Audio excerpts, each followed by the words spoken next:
Hello dear aspirants, આપ સર્વેનું અમારી YouTube channel game changing સાયકોલોજીમાં હાર્દિક સ્વાગત છે. આજના વિડીયોમાં આપણે પ્રોબેશન ઓફિસર, ચીફ ઓફિસર તેમજ અન્ય કેટલીક સરકારી પરીક્ષાઓ માટે સમાજશાસ્ત્ર એટલે કે સોશિયોલોજી સબ્જેક્ટ અગત્યનો છે અને સાથે સાથે જે વિદ્યાર્થીઓ બેચલર ઇન સોશિયોલોજી અને માસ્ટર ઇન સોશિયોલોજી સાથે સંકળાયેલા છે તો ઓફકોર્સ એમને માટે પણ આ વિડીયો ખૂબ ઉપયોગી પુરવાર થશે. અને એ અંતર્ગત આપણે સ્ત્રી સશક્તિકરણ અને નારીવાદી જે ચળવળો અને સાથે સાથે બેઝિકલી સરકાર દ્વારા કયા પગલાં લેવામાં આવ્યા છે સ્ત્રી સશક્તિકરણ વિશે એ ચેપ્ટરની ડિટેલમાં ચર્ચા કરી છે. અગાઉના વિડીયોમાં આપણે ગુજરાત સરકાર દ્વારા જે શૈક્ષણિક ક્ષેત્રે, આર્થિક ક્ષેત્રે, સામાજિક ક્ષેત્રે સ્ત્રીઓને પગભર બનાવવા માટે સાથે સાથે જે કન્ટ્રીબ્યુશન રેશિયો છે એ ઇક્વલ કરવા માટે કયા કયા સ્ટેપ્સ જે છે લીધા છે તો એની ડિટેલમાં ચર્ચાઓ કરી હતી. હવે આજના વિડીયોમાં આપણે સ્ત્રીઓ અને કાયદાઓ એટલે કે કાયદાની પર્સપેક્ટિવથી એટલે કે લોની પર્સપેક્ટિવથી આપણે જો વાત કરીએ તો સ્ત્રીઓના કયા કયા બંધારણીય અધિકારો છે તો એ વિશેની ડિટેલમાં ચર્ચા કરવાના છીએ. This is the last topic of this chapter અને નેક્સ્ટ વિડીયોઝથી આપણે એક નવા ચેપ્ટરની શરૂઆત કરીશું. તો બેઝિકલી અત્યાર સુધી આપણે જોયું કે સ્ત્રી સશક્તિકરણ માટે ઘણા બધા કાર્યક્રમો જે છે એ સરકાર દ્વારા અમલ કરવામાં આવે છે. સાથે સાથે જે સ્ત્રીઓ છે એની સ્થિતિ અને એનું જે સ્થાન છે તો એને સુધારવા માટે ઘણા બધા પ્રકારના જે એફર્ટ્સ છે એ સરકાર કરતી હોય છે. પરંતુ કાયદાકીય દ્રષ્ટિએ એટલે કે કાયદાના પર્સપેક્ટિવથી કયા કયા અધિકારો જે છે એ સ્ત્રીઓને મળેલા છે તો એ વિશેની આપણે થોડી ચર્ચા કરીએ. તો સ્ત્રી સશક્તિકરણ માટેના કાર્યક્રમો તેમજ કલ્યાણકારી યોજનાઓ વિશે આપણે ડિટેલમાં ચર્ચા કરી. હવે આપણે સ્ત્રીઓની સ્થિતિ સુધારવા માટે ઘડવામાં આવેલા સ્ત્રીલક્ષી કાયદાઓની જાણકારી જે છે એને 3 ભાગમાં વર્ગીકૃત કરીને સમજવાના છીએ. તો સૌપ્રથમ છે સ્ત્રીઓના બંધારણીય અધિકારો.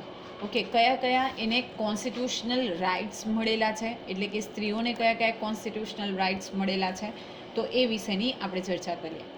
બંધારણીય કાયદો એ કોઈ પણ દેશનો મૂળભૂત કાયદો કહેવાય છે. જો કહી દેવાથી કાયદો નથી બની જતો, પરંતુ જે મૂળભૂત સ્ત્રોત છે, જે આપણા દેશનો મૂળભૂત સ્ત્રોત છે ધેટ ઇઝ બંધારણ એટલે કે કોન્સ્ટિટ્યુશન, તો એમાં કોઈ પણ કાયદો જે છે આપણે બનાવીએ તો એ દેશનો જે મૂળભૂત કાયદો છે, ફંડામેન્ટલ લો છે એવું ગણાય છે. ભારતમાં સામાજિક પરિવર્તન લાવવા માટે, સ્ત્રીઓના દરજ્જામાં સુધારો કરવા માટે કાયદાકીય જોગવાઈ કરીને સ્ત્રીને પુરુષ સમાન દરજ્જો અને તકની સમાનતા આપવામાં આવી છે.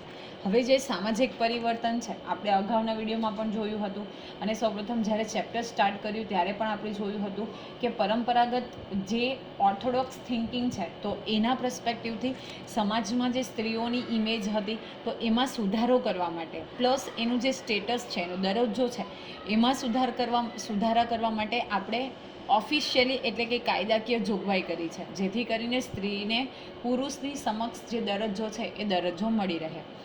બંધારણની કલમો દ્વારા સ્ત્રીઓ માટે ચોક્કસ વિશેષ જોગવાઈ કરવામાં આવી છે એટલે કે સ્ત્રીઓને બંધારણીય અધિકારો આપવામાં આવ્યા છે. હવે આપણે બંધારણની કલમોની વાત કરીએ એટલે કે બંધારણના જે કાયદાઓ છે એના પર્સપેક્ટિવથી જોઈએ તો ચોક્કસ વિશેષ પ્રકારની જોગવાઈ કરવામાં આવી છે અને એટલા માટે આપણે એવું કહી શકીએ કે સ્ત્રીઓને બંધારણીય જે અધિકારો છે એ મળ્યા છે. તો કયા કયા અધિકારો જે છે આપણે બંધારણીય પર્સપેક્ટિવ થી મળ્યા છે તો જીવન જીવવાનો અધિકાર, પુખ્ત વયે લગ્ન કરવાનો અધિકાર, સ્વપસંદગીથી લગ્ન કરવાનો અધિકાર, છૂટાછેડા મેળવવાનો અધિકાર, પુનઃ લગ્ન કરવાનો અધિકાર, પતિ કે પિતાની મિલકતમાંથી વારસો કે હિસ્સો મેળવવાનો અધિકાર, ત્યક્તતા સ્ત્રી તરીકે પતિ પાસેથી ભરણ પોષણ મેળવવાનો અધિકાર, અત્યાચારથી બચવા પતિથી અલગ રહેવાનો અધિકાર, સ્વકમાણી અને સ્ત્રી ધન પર સંપૂર્ણ હક મેળવવાનો અધિકાર, નબળા વર્ગીય સ્ત્રીઓને મફત કાનૂની સહાય મેળવવાનો અધિકાર, શોષણાત્મક પ્રથાઓ સામે રક્ષણ મેળવવાનો અધિકાર, શિક્ષણ મેળવવાનો અધિકાર, વ્યવસાય અને રાજકારણમાં અનામત બેઠકો દ્વારા વિશેષ હક મેળવવાનો અધિકારોનો સમાવેશ થાય છે. હવે પોતાની રીતે જીવન જીવવાનો અધિકાર, પુખ્ત વયે લગ્ન કરવાનો અધિકાર, પોતાની પસંદગીથી લગ્ન કરવાનો અધિકાર, છૂટાછેડા મેળવવાનો અધિકાર, પુનઃ લગ્ન કરવાનો અધિકાર, પતિ કે પિતાની જે મિલકત હોય તો એમાંથી વારસો કે હિસ્સો મેળવવાનો અધિકાર, જો કોઈ સ્ત્રીને ત્યાગી દેવામાં આવે તો એવી ત્યક્તા સ્ત્રી તરીકે પતિ પાસેથી ભરણ પોષણ મેળવવાનો અધિકાર, અત્યાચારથી બચવાનો અધિકાર, પોતાની સ્વકમાણી અને સ્ત્રી ધન પર સંપૂર્ણ હક મેળવવાનો અધિકાર, પ્લસ જે નબળા વર્ગની સ્ત્રીઓ છે તો એને મફત કાનૂની સહાય મેળવવાનો અધિકાર, જે શોષણાત્મક પ્રથાઓ છે તો એની સામે રક્ષણ મેળવવાનો અધિકાર, શિક્ષણ મેળવવાનો અધિકાર અને ખાસ કરીને રાજકારણમાં જે રિઝર્વ સીટ્સ છે એટલે કે અનામત બેઠકો દ્વારા વિશેષ હક મેળવવાનો જે દરજ્જો છે એ સ્ત્રીઓને મળ્યો છે as a form of fundamental rights યા તો કોન્સ્ટિટ્યુશનલ રાઇટ્સ. હવે આપણે જોઈએ સ્ત્રીઓને રક્ષણ પૂરું પાડતા કયા કયા કાયદાઓ જે છે એ ભારતમાં એટલે કે ભારતના બંધારણમાં ઉલ્લેખ કરવામાં આવ્યા છે. તો સ્ત્રીઓના જૈવિકીય, સામાજિક, સાંસ્કૃતિક, આર્થિક ક્ષેત્રના સશક્તિકરણ માટે રક્ષણાત્મક કાનૂનો પણ ઘડવામાં આવ્યા છે. ઓકે, એનું સામાજિક અને સાંસ્કૃતિક રક્ષણ મળે, આર્થિક ક્ષેત્રે એને રક્ષણ મળે અને સશક્તિકરણ એટલે કે એને એમ્પાવરમેન્ટ થાય તો એ માટે કેટલાક રક્ષણાત્મક કાનૂનો એટલે કે લોઝ બનાવવામાં આવ્યા છે. તો સૌપ્રથમ આપણે જોઈએ કયો કયો નિયમ છે એટલે કે લો છે, કાયદો છે, કયા વર્ષમાં એ બનાવવામાં આવ્યો હતો અને એ પાછળનો મુખ્ય હેતુ જે છે, ઉદ્દેશ્ય શું છે, તો એ વિશે જોઈએ. તો સૌપ્રથમ છે અનૈતિક વેપાર અટકાયત કાનૂન. 1956ના વર્ષમાં બનાવવામાં આવ્યો હતો. જાતીય શોષણ સામે રક્ષણ. ઓકે, અનૈતિક જે વેપાર છે પ્રોસ્ટિટ્યુશન, તો એની સામે કાનૂન બનાવવામાં આવ્યો હતો 1956ના વર્ષમાં. જે જાતીય શોષણ થતું હતું સ્ત્રીઓનું, તો એની સામે રક્ષણ મેળવવાનો અધિકાર. નેક્સ્ટ છે દહેજ પ્રતિબંધક કાનૂન એટલે કે જે ડાવરી સિસ્ટમ છે, મેરેજ હોય તો ઘણી બધી વસ્તુઓ દહેજ તરીકે આપવી પડે, તો એ અંતર્ગત જે કાયદો છે 1961ના વર્ષમાં બનાવવામાં આવ્યો હતો, જેનો મુખ્ય હેતુ જે છે એ દહેજના દૂષણની નાબૂદી. છતાં પણ હજી ઘણા બધા કાસ્ટમાં આ જે સિસ્ટમ છે એ પ્રિવિલેન્ટ છે એટલે કે હજી પણ એ ફોલો થાય છે. નેક્સ્ટ છે ગર્ભપાતને લગતો કાનૂન. ઓકે, અબોર્શન રિલેટેડ જે કાયદો છે એ બનાવવામાં આવ્યો હતો 1971ના વર્ષમાં સ્ત્રીઓના જીવન અને ગૌરવની સુરક્ષા માટે.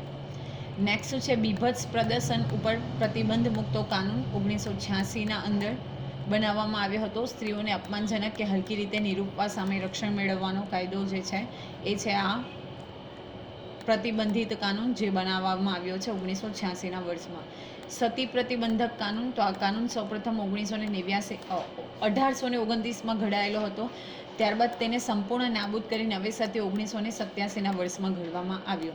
ઓકે, કોઈ સ્ત્રીના પતિનું મૃત્યુ થાય તો એની સાથે જે સળગતી ચિતા છે તો એની ઉપર બેસીને એણે પણ પોતાનું જે આત્મવિલોપન એટલે કે એને મૃત્યુને ભેટી જવું, તો એ અંગેનો સતી પ્રતિબંધક કાનૂન સૌપ્રથમ 1829ના વર્ષમાં લોર્ડ વેલેસ્લી, જ્યારે લોર્ડ તો નહીં કહી શકાય, વેલેસ્લી જ્યારે ગવર્નર જનરલ હતો તો એ સમયમાં રાજા રામમોહન રોયના એફર્ટ્સથી એક કાયદો બનાવવામાં આવ્યો હતો અને સંપૂર્ણપણે ફરીથી નવેસરથી 1897ના સમયમાં બનાવવામાં આવ્યો, જે વિધવા સ્ત્રીને જીવન જીવવાની સુરક્ષા આપવાનો એનો મુખ્ય હેતુ હતો. નેક્સ્ટ છે કૌટુંબિક હિંસા નિવારણ કાનૂન. 2005માં બનાવવામાં આવ્યો. સ્ત્રીને ઘરેલું હિંસા સામે રક્ષણ. ઓકે, તો કૌટુંબિક જો એની ઉપર હિંસા કરવામાં આવે, મારપીટ કરવામાં આવે, તો એ માટે જે ઘરેલું હિંસા છે, ઓકે, ડોમેસ્ટિક વાયોલન્સ, તો એની સામે રક્ષણ મેળવવા માટે 2005ના વર્ષમાં કૌટુંબિક હિંસા નિવારણ જે કાનૂન છે એ સરકાર દ્વારા બનાવવામાં આવ્યો. કામના સ્થળે સ્ત્રીઓની જાતીય સતામણી અટકાયત કાનૂન 2013ના વર્ષમાં બનાવવામાં આવ્યો. કામના સ્થળે સ્ત્રીઓની જાતીય સતામણી ની સામે સુરક્ષા મેળવવાની જોગવાઈ કે કોઈ પણ સ્ત્રી હોય એના વર્કિંગ પ્લેસ ઉપર કોઈ એનું જાતીય સતામણી થાય તો બેઝિકલી એ માટેનો કાયદો જે છે 2013ના વર્ષમાં બનાવવામાં આવ્યો. તો બેઝિકલી આ જે કાનૂનો છે ઉપરાંત અન્ય પણ કેટલાક રક્ષણાત્મક કાનૂનો બનાવવામાં આવ્યા છે જે સ્ત્રીઓના દરજ્જાને નુકસાન કરતી ઘટનાઓ સામે રક્ષણ પૂરું પાડી અને સ્ત્રી સશક્તિકરણને વેગ આપે છે. તો what is the main aim behind this laws? તો જે દરજ્જો છે સ્ત્રીઓનો, એનું સ્ટેટસ છે, એને જે નુકસાન કરતી ઘટનાઓ છે તો એની સામે સ્ત્રીઓને રક્ષણ મળી રહે અને સાથે સાથે સ્ત્રી સશક્તિકરણને વેગ મળે એ એમથી જે આ કાયદાઓ છે એ બનાવવામાં આવ્યા છે.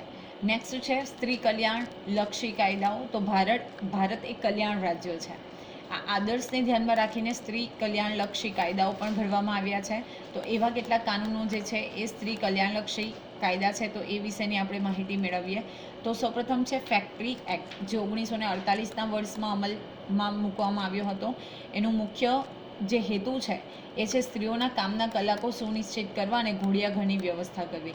ઓકે, જે ચોક્કસ કામના કલાકો છે એ નક્કી કરવા. ઓકે, ઓબ્જેક્ટની જેમ કામ ન કરાવતા ચોક્કસ જે કામો છે, કલાકો છે એ સુનિશ્ચિત કરવા અને ઘોડિયા ઘર. ઘણી વખત એવું બનતું હોય કે જે વર્કિંગ પ્લેસ ઉપર જે તે ફિમેલ વર્ક કરતી હોય તો એના બાળકો માટે ઘોડિયા ઘરની પણ વ્યવસ્થા કરવી, એટલે કે એના બાળકોનું યોગ્ય સલામતી રહે તો એ માટે ઘોડિયા ઘરની વ્યવસ્થા કરવી. નેક્સ્ટ છે કામદાર રાજ્ય વીમા કાનૂન 1948ના વર્ષમાં એને આપણે ડિક્લેર કર્યું હતું. કામદાર સ્ત્રીને પ્રસૂતિના તેમજ વીમાના લાભ આપવા. ઓકે, તો કામદાર રાજ્ય વીમા કાનૂન અંતર્ગત જો કોઈ સ્ત્રી છે, ઓકે, તો એને ડિલિવરીના સમયે એટલે કે બેઝિકલી અને એ સમયે અને એના વીમા એટલે કે જે ઇન્સ્યોરન્સ છે તો એના લાભ આપવા મેટર્નિટી ટાઈમ વખતે, તો એ કામદાર રાજ્ય વીમા કાનૂન. નેક્સ્ટ છે બીડી અને સિગાર કામદાર કાનૂન 1966 1966ના યરમાં ડિક્લેર થાય છે. સ્ત્રીઓને રાત્રિ રોજગારી કે નોકરી ઉપર પ્રતિબંધની જોગવાઈ. તો આ પણ અગત્યનું છે કે રાત્રિ રોજગારી એટલે કે નાઇટ ઉપર કોઈ નોકરી ઉપર રાખવા પર પ્રતિબંધની જે જોગવાઈ છે એ ઘડતો કાયદો જે છે એ દર્શાવતો કાયદો 1966ના વર્ષમાં અમલ કરવામાં આવે છે. નેક્સ્ટ છે બીડી અને સિગાર કાનૂન, જે આપણે ડિસ્કશન કર્યું 1966માં. નેક્સ્ટ છે સમાન વેતન ધારો. This is important one. 1976ના વર્ષમાં ડિક્લેર કરવામાં આવે છે પુરુષ સમકક્ષ વેતન આપવું. ઘણી બધી જગ્યાએ એવું હોય છે કે સ્ત્રીઓ અને પુરુષો દ્વારા સેમ કામ કરવામાં આવે છે, છતાં પુરુષોને વધારે વેતન આપવામાં આવે છે અને સ્ત્રીઓને જે વેતન છે ઓછું આપવામાં આવે છે. તો પુરુષની સમકક્ષ વેતન આપવાનો જે સમાન વેતન ધારો છે એ અગત્યનો છે, 1976ના વર્ષમાં અમલ કરવામાં આવ્યો હતો. નેક્સ્ટ છે કૌટુંબિક અદાલત કાનૂન, જે ડિક્લેર થયું હતું 1984ના વર્ષમાં. સ્ત્રીઓને ઝડપી ન્યાય અને બાળ કલ્યાણ માટે અદાલતની રચના. ઓકે, સ્ત્રીઓને ઝડપથી ન્યાય મળી રહે અને સાથે સાથે બાળ કલ્યાણ માટે અદાલતની જે રચના છે એ આ કૌટુંબિક અદાલત કાનૂન અંતર્ગત કરવામાં આવી. નેક્સ્ટ છે કાનૂની સેવા સહાયને લગતો કાનૂન 1987ના વર્ષમાં અમલીકરણ કરવામાં આવ્યું હતું. નબળા વર્ગના સ્ત્રી પુરુષને મફત કાનૂની સહાય આપવી. ઓકે, જે કોઈ નબળા વર્ગના સ્ત્રી અને પુરુષ છે તો એને કાનૂનનો લાભ મળી રહે, એ ન્યાયથી વંચિત ન રહી જાય એ માટે મફત કાનૂની સહાય આપવાનો જે કાયદો છે એ 1987ના વર્ષમાં અમલમાં આવે છે. નેક્સ્ટ છે મહિલા રાષ્ટ્રીય પંચ કાનૂન, જે 1990ના વર્ષમાં અમલીકરણ થાય છે. સ્ત્રીલક્ષી કાયદાનું અસરકારક અમલીકરણ થાય. જે કોઈ સ્ત્રીલક્ષી કાયદાઓની આપણે વાત કરી તો એ કાયદાઓનું અસરકારક રીતે ઇફેક્ટિવલી એને એક્સેપ્ટ કરવામાં આવે, એને ફોલોઅપ થાય. તો એટલા માટે મહિલા રાષ્ટ્રીય પંચ કાનૂન જે છે તો એની બેઝિકલી સ્થાપના કરવામાં આવી હતી 1990ના વર્ષમાં, એટલે કે કાયદો બનાવવામાં આવ્યો હતો જેથી કરીને એનું અસરકારક અમલીકરણ થઈ શકે.